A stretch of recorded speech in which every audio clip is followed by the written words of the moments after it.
आज प्रधानमंत्री नरेंद्र मोदी ओडिशा गस्तर द्वितीय दिन गतकाली भुवनेश्वर में विशाल रोड शो पर आज माराथन प्रचार सह विजय संकल्प समावेश में जोगदेले प्रधानमंत्री नरेंद्र मोदी। फुलबाणी में प्रधानमंत्री नरेंद्र मोदी जोरदार भाषण, महाप्रभु जगन्नाथ और रत्न भंडार कथा कही राज्य सरकार बर्षिले। प्रत्येक वाक्य राज्य सरकार को कड़ा समालोचना कले। मोदी को एथर अधिक आग्रेसिव मूड रे देखा मिली।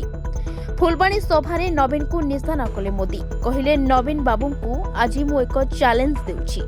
नवीन बाबू को खंडे कागज धरी छिड़ा करा जाऊ एवं बिना कागज रे तांको जिला ना लिखिबा कह जाऊ। जिला ना और जिला मुख्यालय ना लिखिबा कह जाऊ।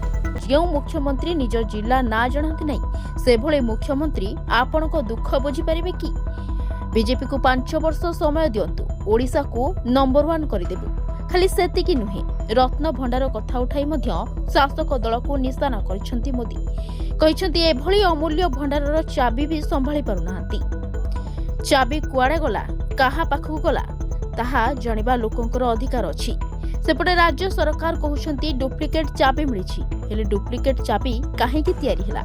और जदि डुप्लिकेट चाबी केही तयारी करथिला ताहले सेही चाबी केही खोली नथिला तो, केही रत्न नेउ नथिला तो? कारण चाबी हजिबा ठारू डुप्लिकेट चाबी अधिक गंभीर। एथिपई कमिशन बसिला। कमिशन रिपोर्ट सार्वजनीन हेलानी।